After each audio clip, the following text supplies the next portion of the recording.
Welcome back to another Twin Peaks recap, episode 3. Jake, how you doing? aka the Twin Cap. The I'm twin doing good, cap. man. I've got a triple decker peanut butter sandwich. I didn't know it was a triple decker. We were talking about it before I hit record. I thought it was just like a single two slices and some peanut butter. That looks really good. Dude, once you go triple, you never go back to Let's double. see it one You more never time. One go more back. time. Let's see it one more Once time. once you go to triple, Dude, you never go back to two. Like you just I and want I that don't now. That looks good. and like I don't have any hate for jelly, but for me, and this might be a hot take, but jelly belongs on toast. Okay. Like I usually prefer toast with butter, but if I'm Mhm. feeling nasty, I'll put some jelly on my toast. But I don't like jelly on PB and J's. Like I'll still eat it if you make it for me to be Yeah. polite. But I'm a PBJ ride or die. That looks like Um, something that Deputy Truman would eat in Twin Peaks or something, like with his cup of coffee. Because you do have we have a cup of almond milk, but it's a coffee cup. Yeah, that looks like something like a meal someone would eat in Twin Peaks. well, I was watching this episode, and my favorite character is still Audrey. Okay, yeah, that's who it begins with too at the beginning of the episode. She's just such a chaos agent, and I just feel like this is like an unhinged take that I probably shouldn't say, but Audrey gives me like mass shooter vibes. You know what I mean? Like she's just kind of crazy, but in an endearing way. We can cut that from the episode if you think it's too edgy. But like No, she's no, just I so mean, crazy. no, I like to hear your take on her because Audrey, for me, for whatever reason, doesn't really do anything. I'm never bored when I see her on screen, but like I feel indifferent. Like I'm not excited, and I'm not like hating it. But you definitely like her more than me, I think. But I like that. I like that. I just have the sense that there's more. It seems like she has some secrets that we haven't found out about yet, and there's just like an edge to her, and I want to know why there's this edge to her. Like, why you acting up, girl? Like why you acting up? But the character that I relate to most is Ed, the dude with the eye patch wife. I like him. Yeah, he seems like a guy we would know. Right. It just sound like it reminds me of my Uncle Nick. I never knew my Uncle Nick Mm. that well. It's like a great uncle. It's actually like a great cousin or something. Passed away when I was young. I inherited his banjo, and he just dresses like him. He's got kind of the same body and build. I'm just like, you know what? That's just like that could be anybody in my family. You know what I mean? Yeah, he's Bobby's Wow. uncle, right? That's who that is. Bobby's uncle. Which one's Bobby? Bobby's the one, the boyfriend who was in jail, Laura's boyfriend. I could be mixing it up. It could be his uncle. I thought he had some kind of connection to James because remember James pulled up on the motorcycle to his little gas station or something. Yeah, I know I'm embarrassed. The Twin Peaks recap podcast. We should know who that is, but it's okay. Well, I mean, we'll find out in later We're episodes. I slowly don't think learning it's that these big of names. a They're deal. slowly becoming more like I just learned that the Asian businesswoman, her name's Josie. Yeah, So she's Joseph Packard. Yeah, she's one of the like J candidates. yeah. Um, that was actually a really helpful montage because I didn't really know all these characters' names yet. It's in one ear, not the other, and then they Yep. went through it one by one. I'm like, okay, I'm starting to, through the Oh, yeah, repetition. yeah. Dude, I wonder if that was done on purpose because that is something I want to talk about in the show. You're talking about the scene where Dell Cooper he comes up with this method to determine who's, you know, potentially guilty. So he gets a stone, throws it out of a bottle, and he's naming every character. And that was so helpful for me too, because I was like, oh, I know who that. Oh yeah, that's Josie. Oh yeah, that's the psychiatrist or whatever. So that was a good scene in general because it was also weird. Like it just kind of adds to the weirdness and Yeah. funniness of the episode. We Um, talk like not we, but like people talk about how like politics has changed, like the political culture has changed over the past like 3 to 4 decades, and how like you could like people made certain shows and movies and told certain jokes within those shows and movies and language and that kind of stuff that you probably couldn't do today in today's political climate or shouldn't do in today's political climate. What's interesting is like also the geopolitical climate has changed in a way that's relevant to this episode because hmm. I rewatched or just watched shows from the 80s and 90s, and it's not uncommon for them to reference Tibet. So like Oh yeah. I remember I watched there was like an episode where this was relevant in Cheers, and they had like a whole episode talking about Tibet. And it was even common back then to like refer to Tibet as a country. And now China is like all up in everybody's business economics wise, and they have solidified their control over Tibet. That I don't think that, like, if someone was writing this today, they wouldn't use Tibet. They would be like, oh, India, or Pakistan or something. They wouldn't. I don't think they would go with Tibet just because it's so politically sensitive. People I was people just avoid that all the time. I'm happy you brought that up because I was going to ask you like what you thought of that scene in general because Tibet is a weird country to kind of pull. Because I was like, why would they go with that one? But that makes a lot of sense in the way you described it. Yeah, it reminded me that I really need to read up on the Dalai Lama. It's inappropriate to talk with your mouth full, so I'll save the rest of the sandwich for afterwards. But No, you're good, man. You're good. Let me before we actually get into the details of the episode, what do you think? You're 3 episodes in. Usually for me, it takes, I kind of know if I like a show on the first episode, but you're 3 episodes in. Do you like it? Are you still in? yeah, I'm still in it. So I've heard different debates over like what's the greatest show of all time. And for me, like sometimes people say Game of Thrones. I don't know. Some people say Breaking Bad. Mhm. Understandable. I still haven't seen Breaking Bad, but I get it from what I have seen. The West Wing is another candidate for that, which that's probably my personal favorite of the candidates. But um, I think this show is like in the running for weirdest show. Like 3 episodes in, and this is the weirdest shit. Like every time I think I've started to kind of figure out what the show is about, it just takes another left turn. Um, This is it's nothing. Like this is get ready. They like well, it. it's Yeah. like I watched X Files. I watched like I think there's like 9 seasons of X Files, and there's like a couple revival seasons. I've seen like the first 7 seasons. So I've seen a shit ton of X Files, and that's a really weird freaking show. I mean, they do alternate realities, they do aliens, they do just like everything you could, just wacky stuff. Like again, wacky stuff you couldn't get away with nowadays. But this is like it's already like giving X Files a run for its money, and we're 3 episodes in. So I'm just like, I still don't really know what the hell is going on. Everybody's cheating on everybody, and it's beyond like there's got like for me, I'm like there's got to be some kind of like sci-fi explanation for why everyone's cheating on everybody because it's just like it's almost like beyond it's almost breaking like the suspension of disbelief. You know what I mean? Like it's almost like it's just what? It's kind of getting stupid, but in a fun and an interesting way.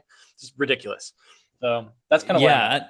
No, no, I'm glad. I'm gonna ask you that a lot throughout the show because it like I said, you got a little taste of it. We'll talk about the ending of the episode towards the end of this episode, but that's just like not even a taste of where this show goes, especially for like the third season.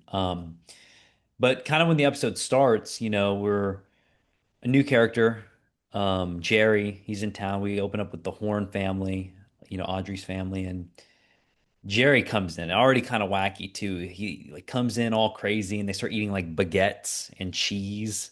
And Mm-hmm. then Jerry and Ben go to that One-Eyed Jack's casino and brothel, which is already kind of just a weird place. Like it seems real and it's like something that would exist in this show, but it's just like dreamlike. Everything's very dreamlike where you're like, what is this real? Like what's going on, you know?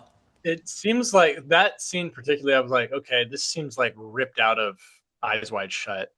Like Yeah. it seems like it takes Yeah. place in the same reality as Eyes Wide Shut, but also like it was interesting to me that nobody else was there. Like they show up and they're the only customers, Yep. but they Kind of like The also seem Shining too, sort of. oh right, like with Kind of. Hotel Overlook. Yeah. And I was just like, okay, did they rent it out for the night? But he's kind of having money problems, I thought, because he it seemed like he really needed this business deal. Maybe he's just greedy, but I don't know. It's just kind of like a question mark for me. I was like, oh, okay, pinged that. Um, was that the lady who was running the brothel? Do you know that actress? I no, I don't know off the top of my head. I think it's the lady who plays Cuddy in House MD, but I could be Lisa Edelstein. Let's see if this is her. Because she's been in a lot of shows. She was in House. She was in actually in The West Wing. Let's see. Yeah, he a lot of TV actors in the show, so it very well could be I her. don't, it wasn't her, but I felt like I recognized that actress. Anyway, yeah, like you said, he walks in and just like they start eating the freaking bread, And he's like, Like, always a it's weird, but pleasure. it tracks. It's like, okay, it's like just another episode in Twin Peaks, I guess. Yeah, so from there, we kind of continue with the other main plot of taking Dale Cooper out of it. It is, Bobby and Snake, they go looking for that cocaine. They run into Leo, who they owe money to, so that's still a big issue. You see Bobby go to Shelly. So, that whole thing is almost kind of like its own plot. Not much progression there, but just more there's more there kind of showing like maybe Leo did do it, because he's just this big bad guy, but it's too obvious. You know what I mean? It's just like there's no way. Yeah, I'm starting to like. I was really hating. What's the guy with the ponytail who's like beating his girlfriend? What's his that dude's name? Oh, Leo. Yeah, Leo. Leo. Yeah. I really hated Leo last episode, but I'm starting to hate Bobby too They're annoying. because Very annoying. dude, he shows up to the girl's house. He's like, if he ever does this to you again, I'll kill him. I'm serious. And I was just like, shut the fuck up, dude. Yeah. Like that's what that is he pissed his pants when Leo was threatening him, and so he's going to the girl to try to get his manhood back. And I was just starting to hate him. I hope Leo and Bobby kill each other, and then I hope what's the other guy, Snake? Oh, Snake hasn't pissed me off too much yet. He's still an asshole, but I don't really care. Yeah, he's kind of just there. Like he's Yeah, not he's just there. don't hate him, don't love him, but he's always around Bobby, like anytime he's on screen. But yeah, that kind of wrapped up pretty quick, like towards the middle of the episode. Then it went to Dale Cooper, which he has his like signature line, which was hilarious. He takes a drink, he's like, damn good cup of coffee. He's like, it's damn good. And then he does this whole thing like we mentioned, throwing the stone at the bottle. Mhm. And then after that scene, what do you think of the scene with Audrey and Donna in the diner, and Audrey just starts dancing? You remember That's that the thing. one? That's what I'm talking about with Audrey. Amazing scene. I'm just like, what is with this girl? It's like it's like, did you kill Laura and now you're happy about it and you're dancing about it? Like, I don't know.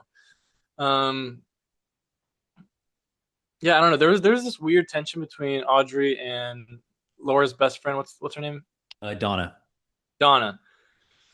There's this weird tension. I couldn't tell if it was like a Pride Month lesbian sexual tension or if Yeah, it was like yeah. a that was my best friend, you didn't like my best friend, now my best friend's dead, and that's what the tension was. If it's both, I couldn't really tell what was going on there. Yeah, it was a quick scene, but it was, I mean, a highlight for sure, just because, again, like it just gets weird. Like her dance, it's very on brand, but you're just like, okay, like what's going on? What's going on here? I feel she's done like a little dance like that in every episode so far. Like Yeah. she's always like she doesn't walk, she dances. You know what I mean? It's like Another weird part too was when Leland, towards the end of the episode, Leland, Laura's dad, grabs the picture and starts dancing with Laura's picture. That's another weird dancing scene. The mom looked more normal in that scene. but another thing that stuck out to me is he started doing this when he was putting the record on. He started doing this like Yep. snapping his fingers thing, and then when Cooper woke up at the end of the episode after that psychedelic dream, he was kind of doing the same thing with his hands. And I'm like, okay, is this David Lynch being weird to be weird, or is there some significance to that? It's both. It's a little bit of both because let's transition to the last scene because I think we've hit all of the beats of this episode. That went by really quick. To me, it went by fast. It always does. Wait, I have one more beat before the dream. Okay. Okay. So, two men got yelled at by their wives in this episode. Oh yeah, that's right. Yeah. So, the woman with the eye patch, I forget her name, but her husband Ed, she's yelling at him, and that just kind of, I'm not super familiar with what bipolarism looks like, so I'm just kind of shooting from the hip here, but that seemed more like bipolar, like Yeah. he nudged a little thing and then all of a sudden all hell runs like that. Just strikes me as like a mental health issue. I guess that's what it seems like. That's what they're going with her.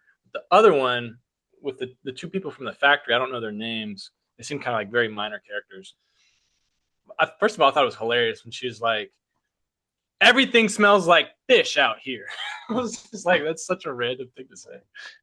And it reminds me of Anacoco, Louisiana.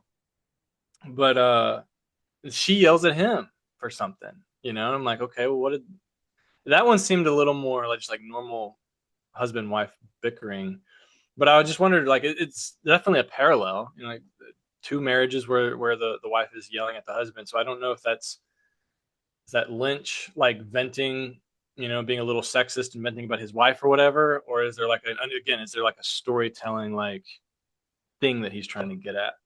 I could be very wrong with this because I don't know the answer for sure, but Lynch was definitely a co-creator of the show, and his the other co-creator is Mark Frost. He is much more experienced in just like regular narrative television and procedural television.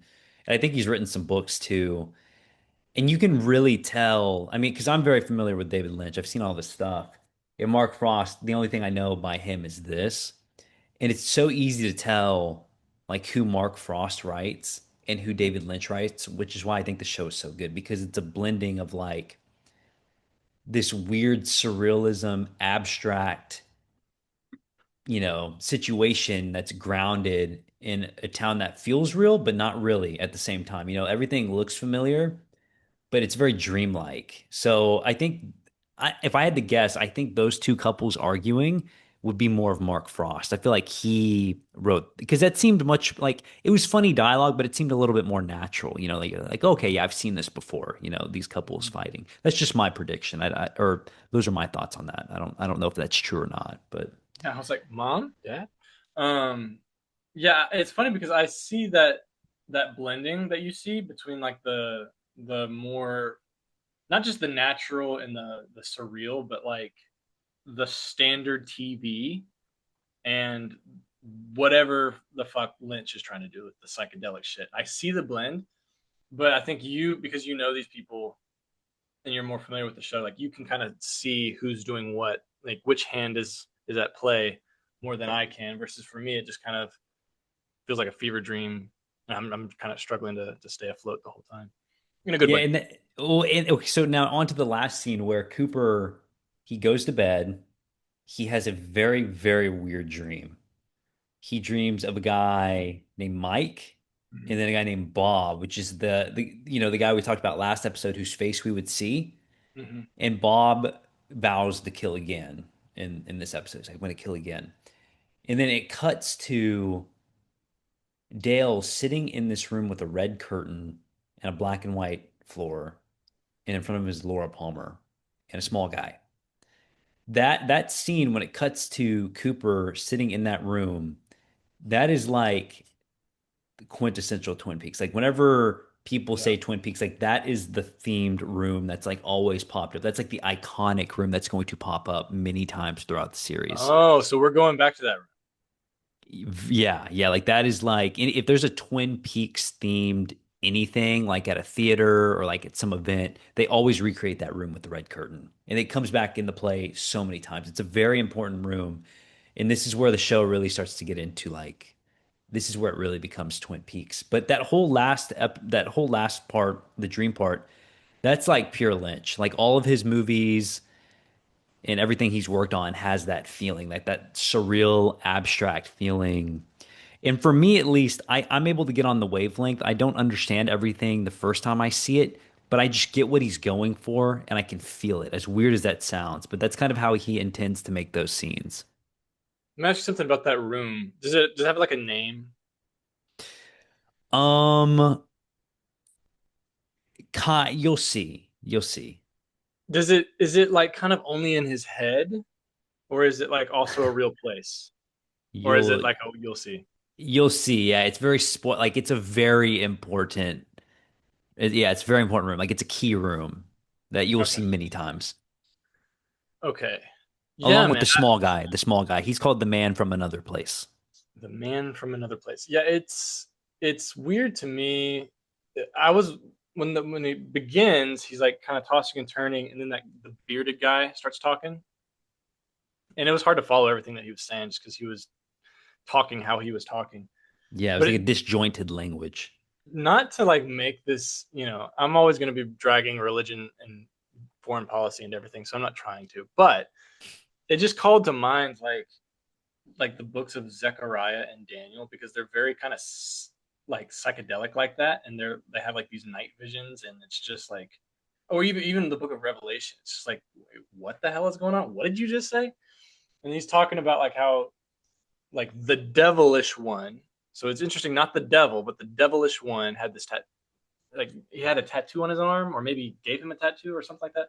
And he took the arm off when he saw the face of God. I don't know if that's going to be relevant.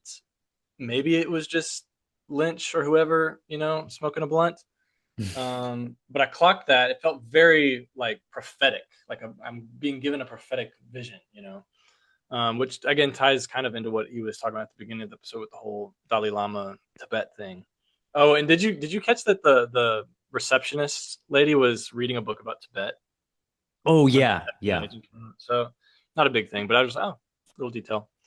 Yeah, there's Uh, definitely a spiritual component to the show. You'll see, especially in Fire Walk with Me, the movie, there's definitely some like Christian imagery in it for sure.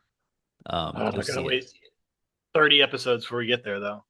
I know we're almost, but yeah, after we watch the next episode, we're halfway through season one. So that's, I mean, crazy. Season two is the longest one. So once we get through that, that's when it starts getting pretty crazy. Let me ask you a couple more on just before we wrap up the vision thing. Laura walks up to Cooper and like kisses him, And whisper and something in his ear. kind of whispers a secret in his ear. And we know from the past episodes that at least three guys already have a thing for Laura. Is there some kind of sci-fi element of like everyone's in love with Laura for some reason? Um, what I'll say about like the show is that this is just about everything. You get some answers, but the show is not really what you think it's about. Like what you think the show is about, it's not about that. Mm, That's all I'll say. Like you get those types of answers, but Lynch, they're more interested in doing something else. I know that sounds very weird, but you'll know what I mean, like as the show goes on. yeah, And I don't want that to sound like lame because it's amazing. Like it gets really great. It just goes in a complete like it's going to go in such a different direction than what you think, and it's all for the best. interesting. Yeah. Okay. Yeah, I thought I had something else.